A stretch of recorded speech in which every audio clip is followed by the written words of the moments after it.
A very good evening to you on this 10th day of July 2023. Much has happened in the country today, and we are here to bring you up to speed with all that. Our reporters have been up and about to compile each and every occurrence from politics to health and everything in between. But as is our custom, let's take a look at our top stories tonight.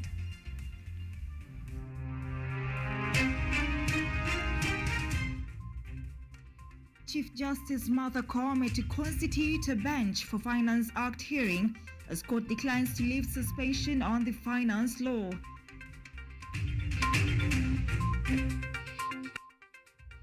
Opposition leader Raila Odinga boards public transport in his way to Nairobi CBD in his fight for a reasonable cost of living.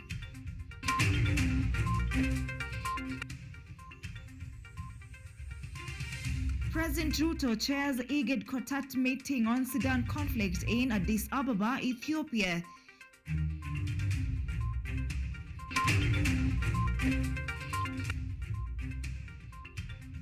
And NAT issues a 14-day strike ultimatum to Teachers Service Commission over salary review talks.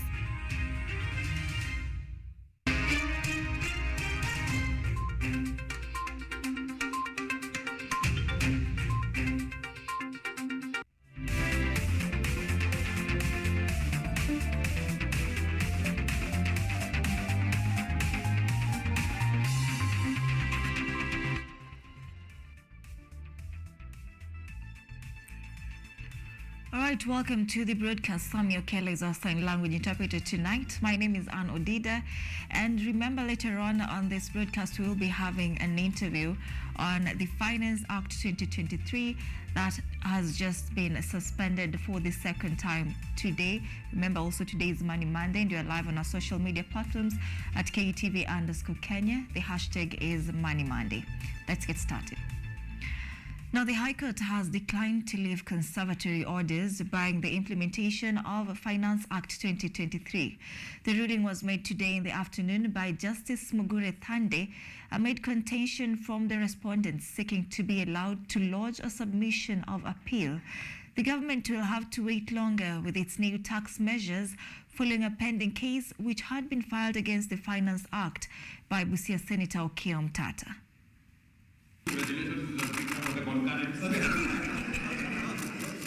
It is a double blow to President William Ruto as High Court once again has declined to lift orders on Finance Act 2023 that was issued last week. In a ruling made by Justice Mugure Thande, the court declined to allow for the implementation of the act following a pending case filed by Busia Senator Okello Mtata.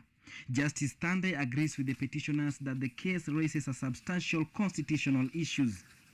Also included herein is a question relating to a conflict of laws under Article 191. The questions before this court include whether the rights of the petitioners and the public have been or will be denied, violated, infringed, or threatened by the implementation of the Finance Act.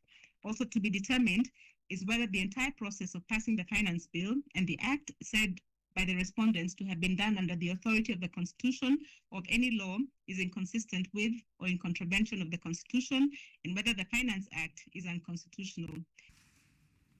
Respondents have contended in disagreement, underlining that the court orders will bring government operations to a halt. They sought to be allowed to file an appeal against the suspension. The implementation of the act was due to come into effect on July 1st. 4 of the Constitution. So in the end, and in view of the foregoing, I find that it has not been demonstrated to my satisfaction grounds to warrant the setting aside of the orders of 30th of June 2023. I make the following orders. The applications dated 30th of June 2023 and 1st of July 2023 are hereby dismissed. The application dated 29th of June 2023 is hereby allowed. Pursuant to Article 165(4), this matter is certified as raising a substantial question of law, and the file is hereby transmitted to the Honorable the Chief Justice for assignment of a bench of not less than 3 judges to hear and determine the petition. No order as to costs. In the meantime, Okello Mtata had also filed a contempt application against the Energy and Petroleum Regulatory Authority (EPRA) for enforcing the new fuel prices despite the suspension of Finance Act, insisting that the authority showed a contempt to the court. Okia Omtata challenged the implementation of Finance Act on grounds that the Senate was not involved in the passing of the controversial law. High Court on Friday, June 30th, issued orders suspending further implementation of the new Finance Act, which brought into effect the new all-time high fuel prices. A petition will be forwarded to Chief Justice Martha Koome to constitute a bench for hearing of the case. Joseph Oyomo, KUTV. Now, opposition leader Raila Odinga today surprised many as he boarded a matatu from his current home to Nairobi's central business district. Odinga alighted at the Ambassador Matatu terminus and proceeded to the Tom Mboya statue, where he addressed hundreds of his supporters, while at the same time announcing the planned Wednesday nationwide demonstrations, urging them to turn out in large numbers.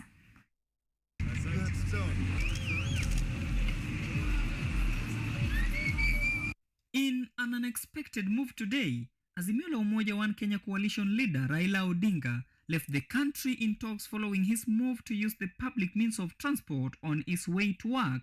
Odinga engaged with the crowd in Nairobi Central Business District, catching the attention of onlookers. Chants of excitement from the citizen filled the air as he made his way across the road towards Kimathi Street, where he paid homage to the Dedan Kimathi statue.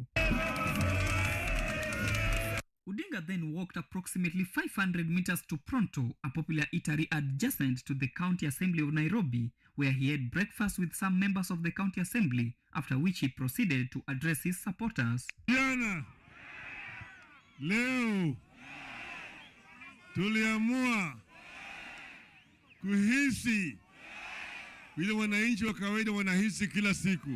On his way to CBD, Odinga paid the bus fare for all the passengers on board with him, expressing his concern over the unbearable cost of living in the country. Nimetoka nyumbani, nimetembea na mguu mpaka stendi ya matatu. The opposition leader expressed his disappointment that the government had disregarded the concerns of Kenyans, leading to their current hardships. He announced the Wednesday nationwide demonstration, urging Kenyans to turn out in large numbers. Mkaonyesha ujasiri, ukakamavu ya kusema nyinyi mko tayari, sio? Tukaja nao hapa mpaka hapa katika town. Pale ndio wakaanza kunipiga mimi risasi. Hapo yule jamaa. Odinga was accompanied by Mr. Wycliffe Oparanya, chairman of the Azimio Executive Committee, as well as legislators Don Peter Orero, among other leaders. Raila Odinga's matatu ride through the streets of Nairobi CBD served as a symbolic act highlighting the challenges faced by ordinary Kenyans as he called for peaceful demonstration on Wednesday. Patrick Odur, KUTV. All right, President William Ruto has today chaired the inaugural Intergovernmental Authority on Development IGAD Quartet on Sudan conflict held at Addis Ababa in Ethiopia. The members of the quartet, who include heads of state and government, have called upon the parties to the Sudan conflict to declare an unconditional ceasefire. The Sudan conflict has displaced hundreds of thousands of Sudan citizens, while lives lost have hit 2,000. Listening. The parties to the Sudan conflict have been asked to declare an unconditional ceasefire. This recommendation has been made by the members of the Intergovernmental Authority on Development Quartet on Sudan conflict in the inaugural meeting held in Addis Ababa, Ethiopia. President William Ruto, who chaired the meeting, says that Sudan armed forces and the Rapid Support Forces must also agree to establish a humanitarian zone, a situation he says will stop the loss of lives, ease access to public services, and facilitate a settlement of the conflict. Our meeting needs to pave way for an unconditional ceasefire that facilitates unhindered humanitarian access and ensures protection of civilians, stops loss of life, destruction of property and critical infrastructure, and enables the people of Sudan to access public services. President Ruto said that the situation in Sudan is dire, with data indicating that over 2.9 million people have been displaced. On the other hand, death toll stands at more than 2,000 as the crisis exerts more pressure on neighboring countries. The situation, ladies and gentlemen, in Sudan is grave. As the conflict continues unabated, we are witness to its devastating impact on the people, on Sudan, and on the region. To date, the number of displaced individuals have surpassed the 2.9 million.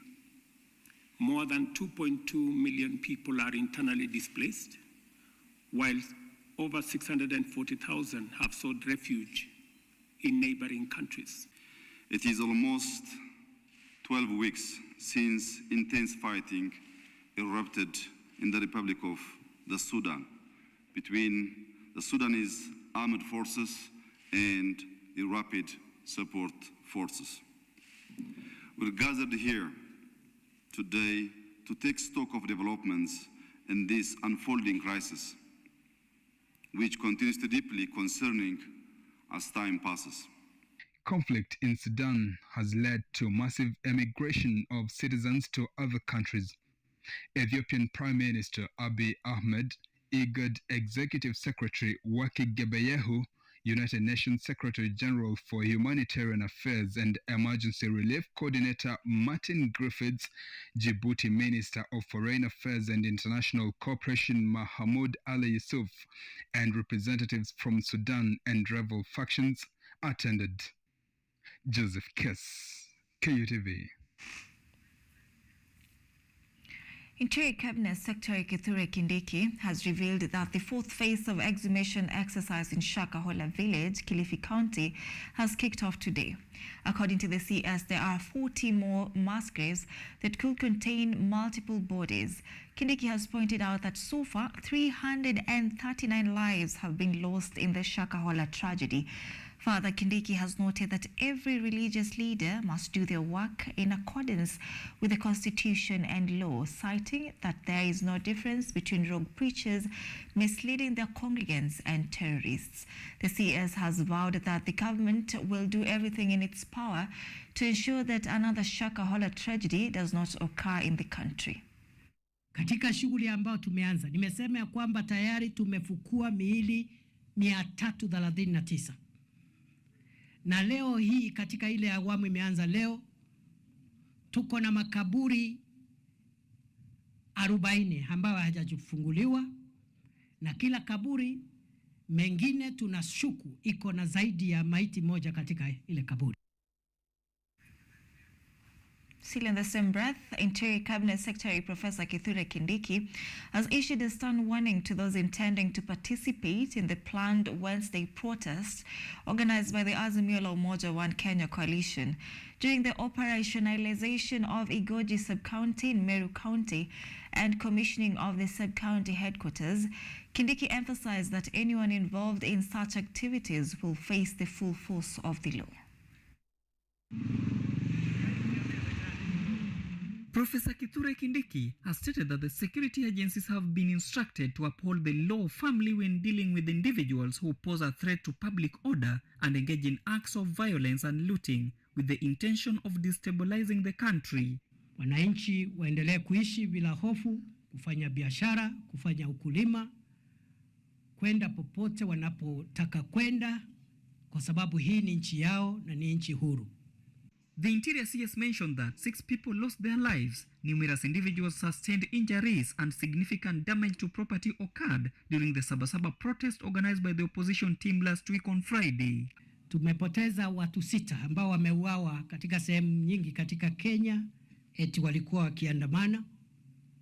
Tuko na maafisa wa polisi pia ambao waliumizwa na mawe na vifaa butu ambao walipigwa nao na wananchi ambao walikuwa wanasema wanaandamana. According to the Cabinet Secretary, the government acknowledges and respects the right to peaceful protests and demonstrations, but it emphasizes that participants must remain peaceful and refrain from carrying weapons. Iko right. Kama upendi kitu, mambo ya siasa, enda pale uandamane. Kama ni mambo ya bei ya bidhaa upendi, enda sema pale mambo ya bidhaa nini kwa mkutano, useme vile unataka na useme siku ile utachaguliwa vile utafanya, alafu uende nyumbani. Hiyo ndio maandamano ambayo imekubaliwa.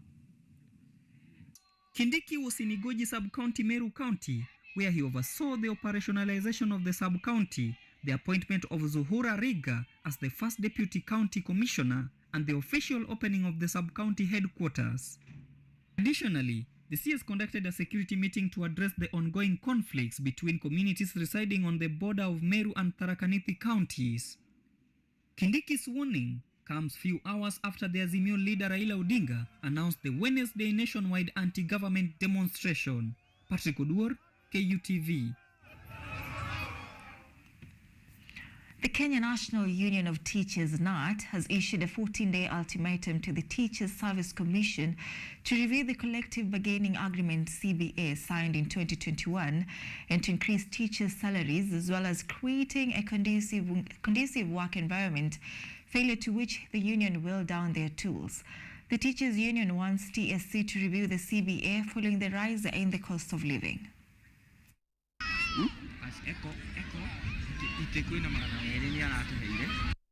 In the wake of the high cost of living, the Kenya National Union of Teachers are now up in arms with another strike notice, this time with the same script, to demand for better pay and for the teachers' work environment to get a polish, all within a time span of only 14 days, failure to which the union will take to the streets. With these demands yet to be implemented, the Secretary General of the Kenya National Union of Teachers, Nat Collins Oyu, has applauded TSC for rolling out the 2023-2027 strategic plan at a cost of 70 billion to be used in other ways apart from paying teachers' salaries. This is, however, not enough according to the union boss. The teachers' employer in June 2023, TSC made a proposal for 2 billion shillings for teachers' promotion, which was reduced to 1 million shillings by the National Treasury. As such, the union is prepared to push TSC in a letter directed to the employer, and I quote, "We have written a letter to the TSC and I have given them 14 days to bring us to the table so that we can start reviewing the monetary collective bargaining agreement that we signed in 2021. End of quote.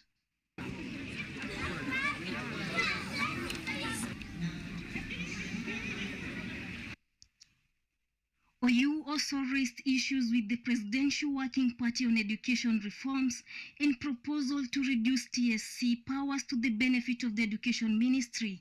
Kenya National Union of Teachers also has opposed bid to demote non-graduate school heads. The union says non-graduate primary school head teachers need more time to train to obtain higher qualifications.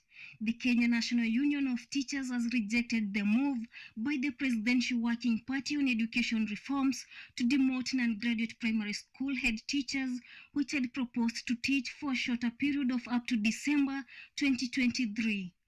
Dorothy Musioka, KUTV. All right, 19 minutes past the top of the hour. We are taking our very first short break at this point. Of course, we have so much lined up for you, so stay with us.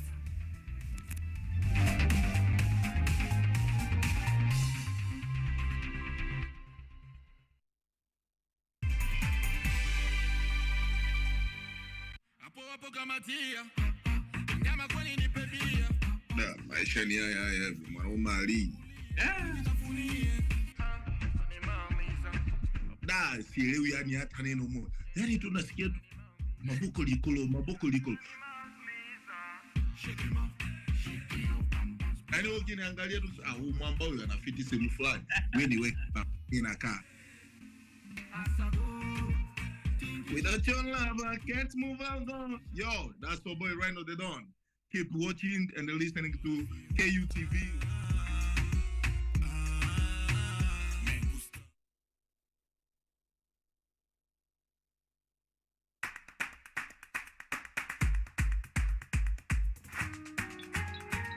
What are some of the ways through which you can develop these skills so that you are comfortably fitting into the job? You have to put yourself in positions where you are uncomfortable in the sense that you are not clear about what to do.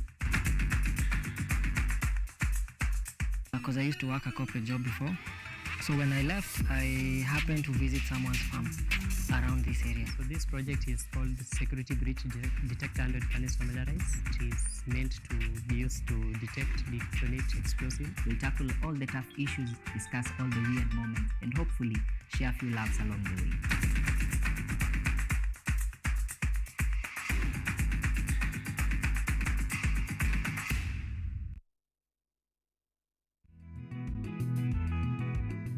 Kutoka kuwa jamii ya kuhamahama na sasa kujumuisha kilimo katika mitindo yao ya maisha.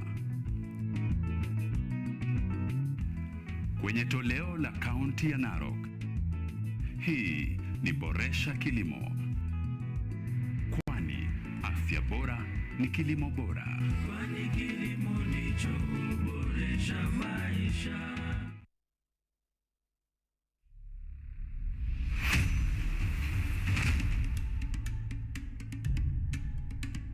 Kipindi hewani ni mitindo ya kipwani. Kama ilivyo kipindi hiki kinahusu nyimbo za taarab, chakacha, midwara, midundiko, bila kusahau mapishi. Ambao ndio uti wa mgongo wa pwani ya Afrika Mashariki. Jamani swaibu zangu mliopo maskani, hatuonani wenzangu, najua mwanitamani. Hapa KUTV, nahodha mwendesha chombo cha baharini, yani ua linalunukia na kuvutia waridi tamu.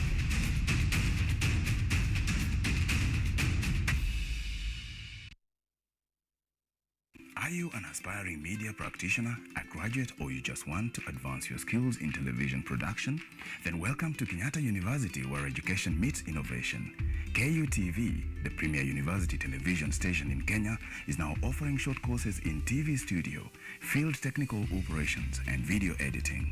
Through these courses, you will acquire hands-on skills on camera operations, media production, lighting techniques, audio-visual editing, and sound and visual control, and how to operate key equipment in modern TV control room. Enroll today at KUTV and discover your full potential in cutting-edge TV broadcasting. Graduates of these courses will receive professional certificates. For more information, visit our offices at KUTV Studios or call us on 020-870-4252 or 020-870-4255 or SMS us on 0739-110-544. KUTV, a new experience.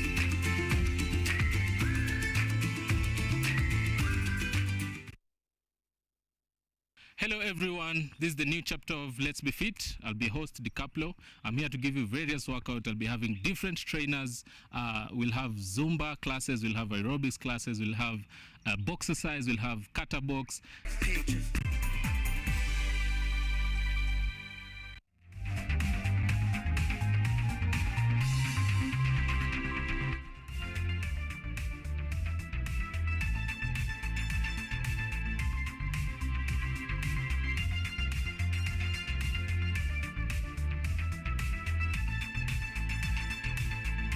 Welcome back. It's time for our discussion of the night. Director, can you hear me? Oh, thank you.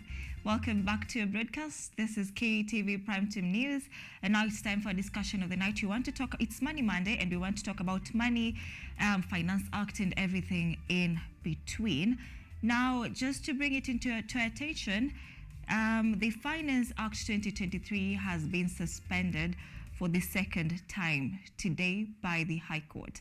That means that the High Court has forwarded that case to the Supreme Court for Chief Justice Martha Koome to select a panel that will now rule on that matter. And tonight I'm joined by Joku Justice in studio, that is a lawyer, and later on we are expecting Dagoretti North Member of Parliament Beatrice Elachi to hear from her what she has to say about the ruling on the Finance Act 2023 that was done today. Welcome to KTV, Joku Justice. Thank you very much, Anne. Karibu tena na tena. Now I want us to jump right into this discussion. Yes. Like I've said, the Finance Act 2023 has been suspended for the second time today. Remember, it was suspended on 30th June, just a day to when it was supposed to be implemented, right? Yeah. Now, what do you make of that ruling that was just made today? I think, once again, Anne, thank you very much for having me. The ruling that was made today by Justice Mugure Thande is one that in a way progresses the jurisprudence of our country. Why do I say that?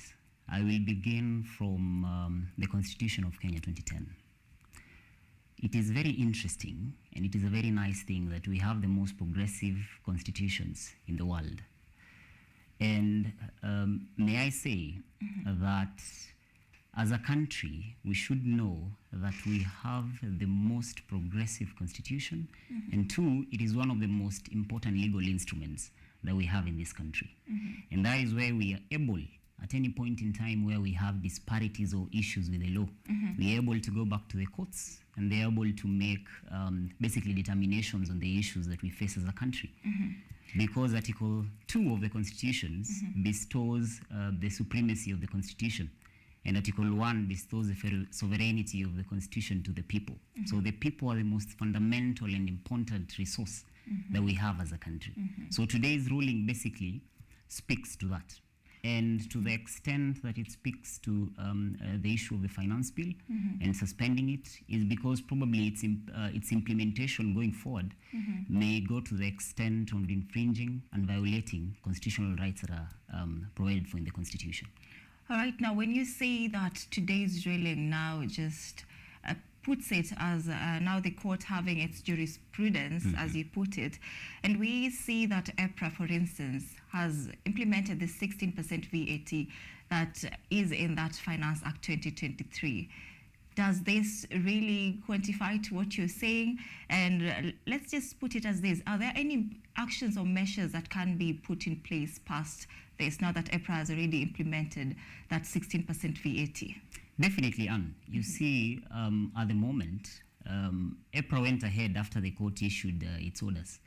EPRA went ahead and on the 1st of July 2023 approved the extra 8% on VAT on fuel products. So basically, it's a good thing that Senator Okiya Omtata of Busia County has gone ahead to court and made an application to cite EPRA for contempt, because basically Article 2 of the Constitution envisages that each and every person is bound by the Constitution. No one is above the law. So having the Energy and Petroleum Regulatory Authority deciding to go ahead and act in contravention of what the courts ruled on is pretty unfortunate, and it's not something that should have at all happened.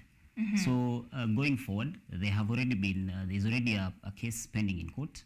They have been cited for contempt, and they're going to be, later on, there are going to be orders that are going to be issued against them. Whether the court will decide to ask them to pay fines, whether the court will decide to probably have members of EPRA or the board who decided to make that decision cited as well for contempt as individuals, we are yet to see that. And now, when legalists say that the Finance Act now, if it remains freezed, the country will not run as it's supposed to. What do you make of that statement? Now that we are 10 days after 1st of July, when that Finance Act was supposed to have been implemented already, what do you make of that? You see, Anne, the country was still running before the implementation of the Finance Act. Yeah. The country has been running with or without this particular Finance Act or the Finance Bill. And I'd like to take you back to 2017, when there was almost a similar bill in place that tried to bring a raft of measures that, in a way, according to what the court enumerated upon at that time, infringed on the rights of citizens. It is a similar thing that we are witnessing today, that the government decides to proceed through members of parliament and implement measures. And if you look at the application that was filed by Okiya Omtata and other petitioners, implemented measures that were outrightly in contravention of the Constitution, outrightly disregarded the canons of taxation, outrightly went ahead to basically, for lack of a better term, bamboozle its way through Parliament. Yeah, because it lacked public participation. It went ahead and in Okiya Omtata's application proceeded without discussion at the Senate. You realize that the moment the Finance Committee had a discussion and regarded some of the commentaries that were given from the public, what went on to happen is there were some amendments that were brought in place at the committee stage that initially were not in the bill. What does that mean? It means that members of the public were not able to have a discussion regarding those specific amendments that were introduced during the committee stage. But the canons and principles of taxation, our constitution itself, mandates that the principle of public participation is key, and it's a legal doctrine that is widely spread in many developed jurisdictions and many law-abiding nations. So it is imperative that this Finance Act be subject to public participation. It is imperative that it keeps and lives to the purpose and values of the Constitution. Because minus that, then we are a nation that does not follow the law, and we are guided by the rule of law. So we should follow the law. All right, Joko. Yes. Now, is there time really for the government to bring this back to the people now? For now, the public participation, now that we see that it has already been assented, all right, it is in court, we're waiting at the court's ruling, but is there time really for that? And allow me to say the beauty, as I said when I was beginning, the beauty of the Constitution that we have is that we are a country guided by the rule of law. What this means is, according to what Lady Justice Mugure Thande said today, is that despite the fact that it was assented to, on the 26th of June, does not cast it on stone that it has to be followed. The court has already issued a suspension on its implementation. And despite the fact that EPRA proceeded to, in a way, set out the measures on the fuel VAT at 16%, it does not mean that all the other provisions of the Finance Act will be implemented. Once the law has issued that, has extended the suspension of the Finance Act, that will be what will stay. And what is going to happen basically is the CJ, Justice Mugure Thande as the High Court judge has the discretion to certify, any matter that has substantial issues and forward it to the Chief Justice, and the Chief Justice will empanel a bench of an uneven number for decision-making purposes. Then that bench will determine those issues. What does questions or substantial issues mean? When a High Court judge has to forward it to the Chief Justice. It basically means that substantial questions are basically those questions or areas that are so fundamental and of great public importance that go to infringe and violate the constitutional rights that we have. And how does this specific act do that? It does that by, one, imposing some taxes that we may not need as a nation. Why would someone need to pay housing levy, for example? One, and lack a guarantee that they will actually get a house after a certain period of time. The canons of taxation, one of them is certainty. One of them is economy.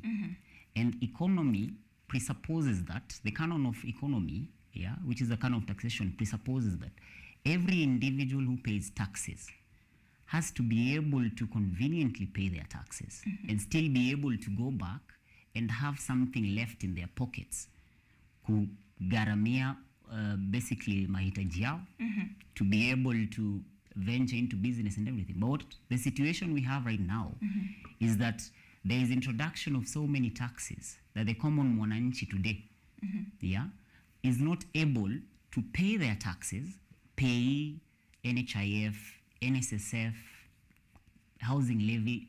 There are so many. All right, before I come back to you, Joku, can you allow me to link up with Dagoretti Member of Parliament Beatrice Elachi, who is joining us via Zoom. Good evening, Mheshimiwa. Good evening. Good evening. All right, welcome to KUTV, and I will just begin by asking you what I've asked our lawyer right here in studio. What do you make of the Finance Act ruling today, being that this is its second suspension? Well, thank you very much, and I hope my network is good. Yes, we can hear you. We are able to communicate? Yes, we can. Oh, good.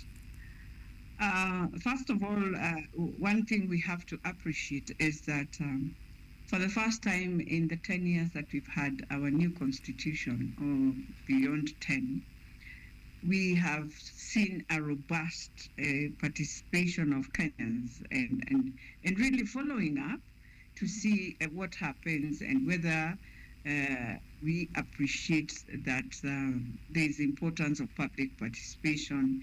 And when we do that public participation as Parliament, that we must indeed see how we can include some of the findings or some of the resolutions or memorandums that citizens have given us. And so after we passed the finance bill, we knew very well Senator Omtata had already gone to court even before we finalized the finance bill. And so we knew in the end of the day, we will have to go through this process, which is a very important process, because for some of us, I think we felt, number one, there were key issues that we needed, as in Parliament, to agree and ensure that we can change and listen to what Kenyans are saying, especially the issue of the fuel, the issue of the housing. The band can be a conversation on different levels. But these two, I think, are the critical. And for me, when now the courts come in and say they still agree with what was filed in court, and now there's need to have a three-bench, it means, first I want to really thank the judge, because what the judge did, she realized something that is of importance of the country, and therefore I cannot just come out and do it alone. It's important for the Chief Justice to bring in a bench that now will look at all the issues and be able now to thresh and now explain properly to Kenyans, and also to question Parliament if we did wrong or if we did right our public participation, and why is it that we didn't pick some of the issues that Kenyans really questioned.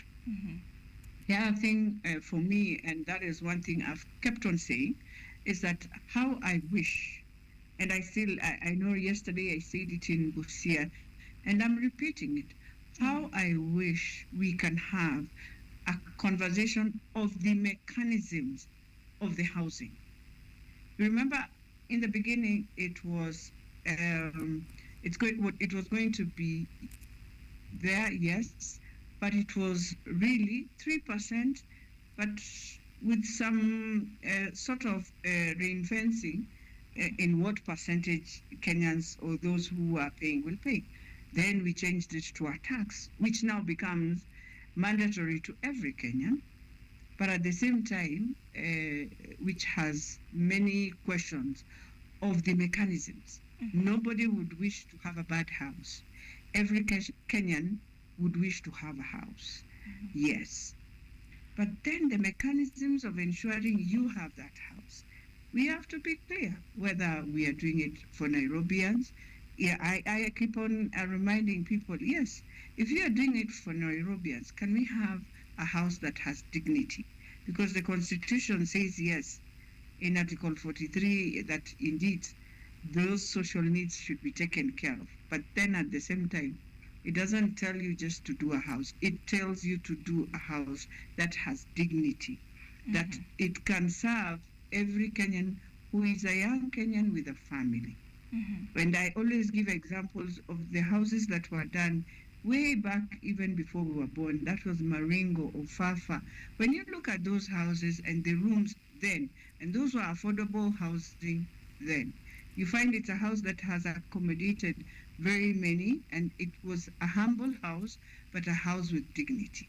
We are saying that when you're doing affordable housing, please give us a place for a school.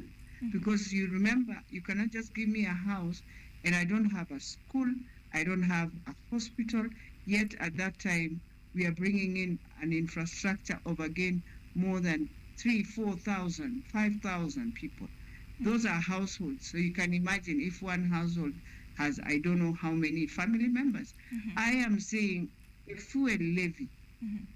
How I wish we looked at East Africa and ensured and asked ourselves, do we want to just increase our VAT like East Africa, where we have all our East African countries, most of the VAT starts from 18 to even 20% to most of the countries. It's only, by the way, in Kenya where we are still low.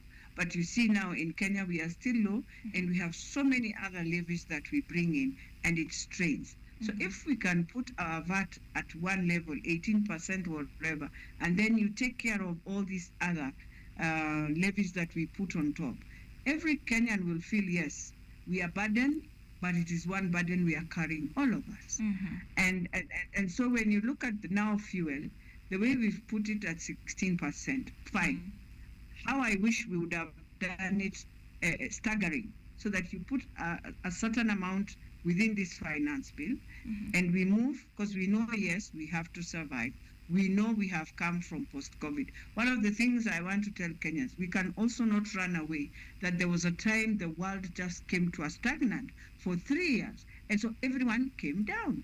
But at the same time, when we are doing that, we must have a recovery structure so that other companies can now, the companies that had closed, or the businesses of small businesses that had closed down, can come back through a process where government must appreciate that. And I know sometimes when we say that, people feel, oh, Azimio, you don't want to. It's not the issue of Azimio. On this pillar of economic, it was done by both. KK did theirs, Kenya Kwanza did theirs, Azimio did theirs. And all of them were talking about recovery, the economic recovery pillar. And so what we are saying, the government can look at both and ask itself, how can we ensure we are recovering, we are paying our debts, which I support fully. In terms of paying our debts, I support fully. But I say it is same Kenyans who are paying that debt. How do you ensure? For example, now, when you come in and you bring in, when you increase now NHIF, NSSF. Remember, at that time, a company was paying maybe NSSF 10 million. What you've added is this company to look for another 10 to be 20 million, because you just doubled 20 million shillings, which was never there, but they are supposed to remit. If they don't remit, then they will find themselves again with a challenge. And so what are companies now doing? Most of them are going to retrench quietly. Most of them are going to put many people on contracts so that they don't pay this amount. So as much as your government is thinking they have developed a better way of collecting revenue, in another sense, they have just closed down many other companies to reduce and ensure, even if they will open any other branch, what you do, you now take the same employees and now start straining. So you don't open up for any employment because you know you'll find yourself in challenges, but you make sure you start now reducing, putting them on contracts, and it will be, instead of us now recovering, we are going to find ourselves again in more crisis than we had, because more people will lose jobs, and those who have been looking for jobs, they don't have anywhere to get these jobs. And that's why we are saying the fuel levy, that levy we need it. And how I wish we can have a table where to negotiate all these things, because I think one thing I want to request government is that when people say they want to discuss, that does not mean a handshake. This country is for all of us. All of us would wish to see a country that is developing so that we can see the fruits and transformation for our people. And while we transform, we want to see citizens transforming. It's very unfortunate where yes. Right, Mheshimiwa, I would love to know from now a legislature's standpoint, what's next after this ruling now that the Finance Act remains suspended? Does it mean that the 2022 Finance Act now continues? Has to, yes. I mean, that's the fallback. You have no any other fallback. And you can't say you want to go now back to Parliament to start another one. It can't work that way because the ruling was just done to now give a way forward on what needs to happen. And so we have to wait until now the CJ brings in this bench and they have to go through it. They know that it is of importance of the country, and therefore we are hoping it will be a bench that will put in this and we see.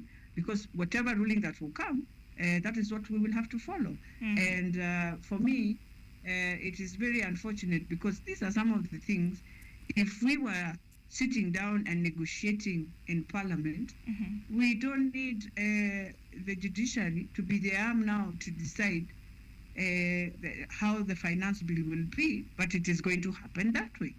So it's very unfortunate that we had an opportunity as Parliament, would have just sat down, agree on these issues that every Kenyan was crying at, and have a good way forward. But let's see what will happen with the three bench.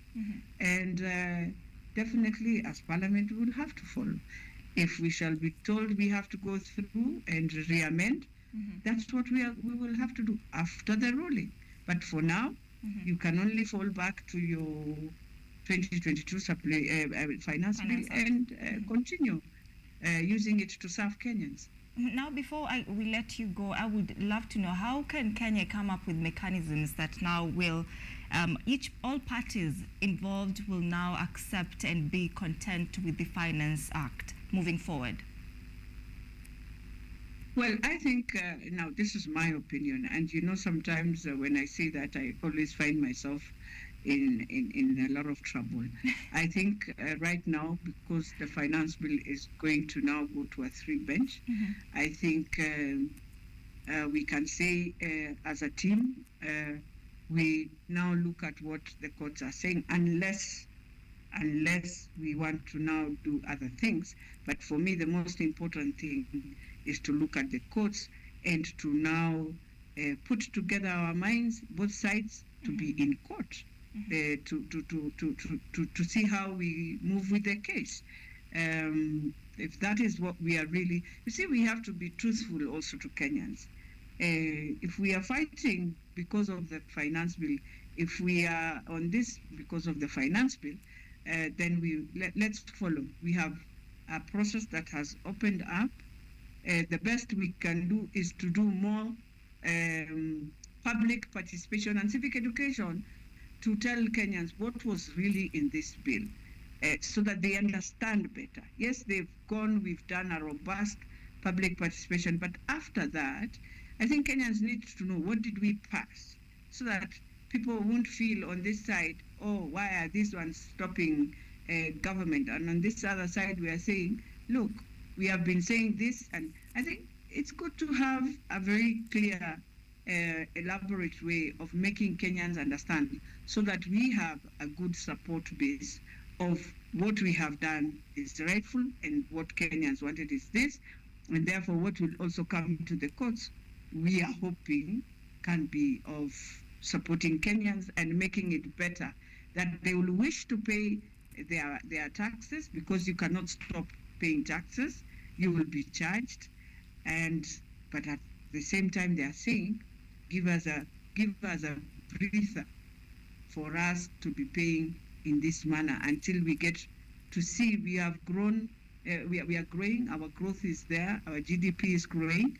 I think every Kenyan will be okay. And especially by the time we get to know how much have we paid in debt, when Kenyans start seeing debt is going down, by the way, they will be very supportive. So I don't see why we should really have this. And I know each side is just, it has been like that since we ever finished the elections.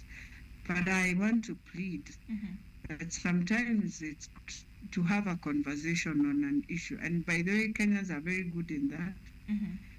And everything will come to a purpose where we realize we all love this country. We all want this country to grow. We all want jobs. And these jobs must be found within government and in informal sector. That informal sector is what we are saying. We are going to kill it, and it carries the majority of Kenyans because of the taxes, especially we put on fuel. Thank you so much, Mheshimiwa, for your time tonight. I think we'll let you go at this point, in case you have something else to add before we come back to studio. Well, yes, just to also thank the media. I think you have been very consistent in following up the issue. And for me, I think what we need to say as a country, we want to see a country that accommodates everyone with their opinions, but at the same time, we also want to have a country that appreciates. We can't destroy Kenya because we have no any other place. Many people always feel very disappointed with us. Our neighbors are the same. But one thing I know in Kenya, we have the resources, the monies are there. We can be able to do so much if only we can just follow through, but also appreciate that without destroying the country we have, we must agree to talk to have a good answer that takes care of all Kenyans. Thank you so much for your time. Now, Joku, Justice, we started with you, and now I want us to wind up with you. I'm being told about time, and I would love to know your opinion, just as we've heard from Mheshimiwa. What do you suggest should be put in place now for everybody in future to agree with the Finance Act and all parties to be content? Thank you once again, Anne. On the issue of what needs to be put in place going forward, the only reason we have the act in court is because there are parties that felt that certain issues were not addressed. So basically what needs to happen is that these issues that we left pending, whether there are instances where rights have been infringed, these are the issues that need to be addressed. And allow me say that it is not that this act does not have some certain provisions that will endear our life in the right way. It definitely does. Probably the president has some good thoughts and ideas in his mind regarding where he would like to take the nation. What, as legal practitioners, we are saying is that the process within which this act was passed, and some certain provisions in it that infringe the constitutional rights of citizens needs to be relooked, and they need to be addressed once more. The moment that is done, and as Mheshimiwa said, the moment everyone is brought to the table, and their ideas are welcomed and their ideas are accommodated, then that is the instant when we'll be moving forward in the right way as a nation.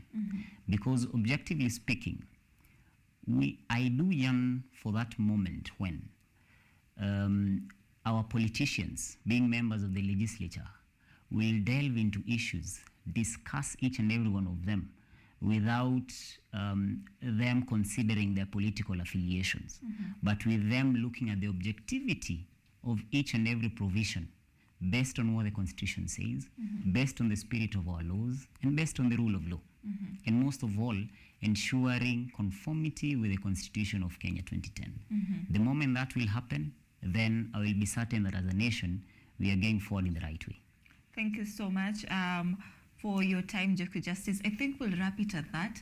This conversation never ends, and we're looking forward to bringing you back here to have this conversation maybe now after the, let's say, the third ruling? Yes. Definitely. Yes, Let's thank put it you as so that. much. Thank you very much Now, for your time. allow us to continue with our coverage at this point. Now, Kenyatta University is the host of the 11th edition of the International Association for Landscape Ecology, with the theme of this year being transboundary resource management, climate change, and environmental resilience.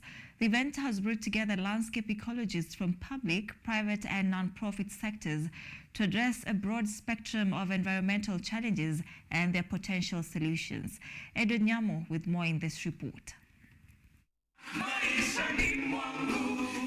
This year's 11th edition of the International Association for Landscape Ecology has been hosted in Kenya with Kenyatta University championing the event.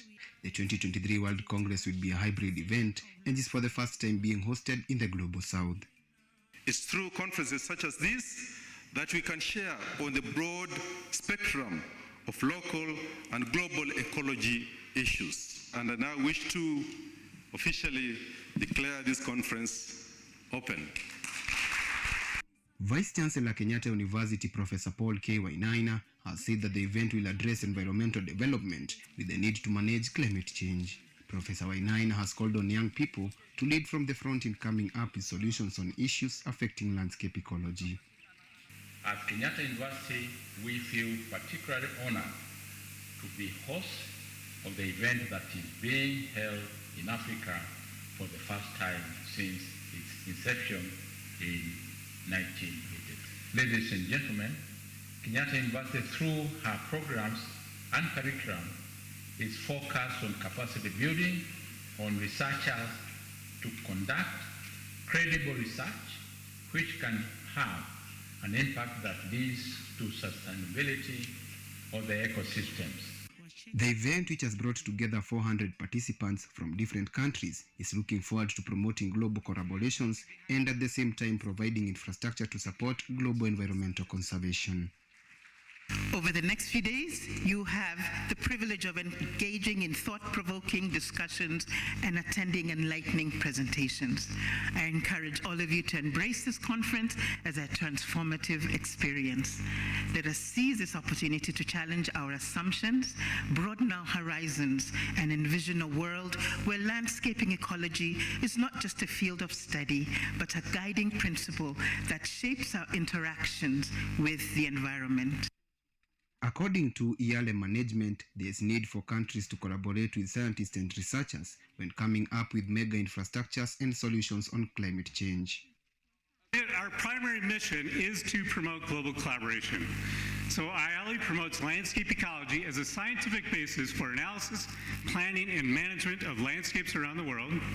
We advance international cooperation through scientific, scholarly, educational, and communication activities. We're truly honored by the opportunity to bring together this distinguished audience representing a wide range of expertise, knowledge, and experience. The participants have also expressed their joy for being part of the event, and according to a number of them, the events will also act as a learning experience. The coming together of scientists and researchers across the globe is a step forward in coming up with solutions affecting the global landscape ecology, with the researchers calling on governments to involve them in decision making when coming up with infrastructure development and solutions on climate change. Edward Nyamo, KUTV.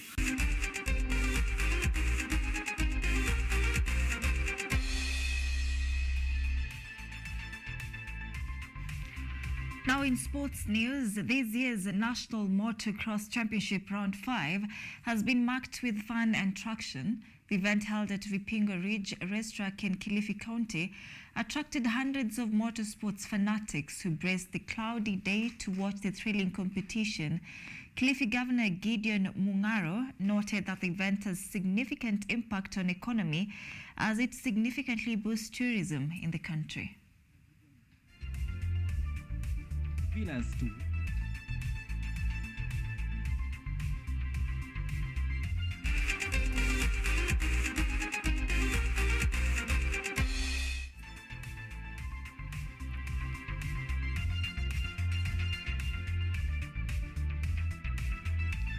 All right, we have come to the end of our bulletin tonight. Many thanks indeed for keeping us company. Be sure to join me again tomorrow, inshallah, for a conversation in the state of the nation. My name is Ann Odida. I'm in the company of Sami Okello, who's a sign language interpreter tonight. Have yourself a good night.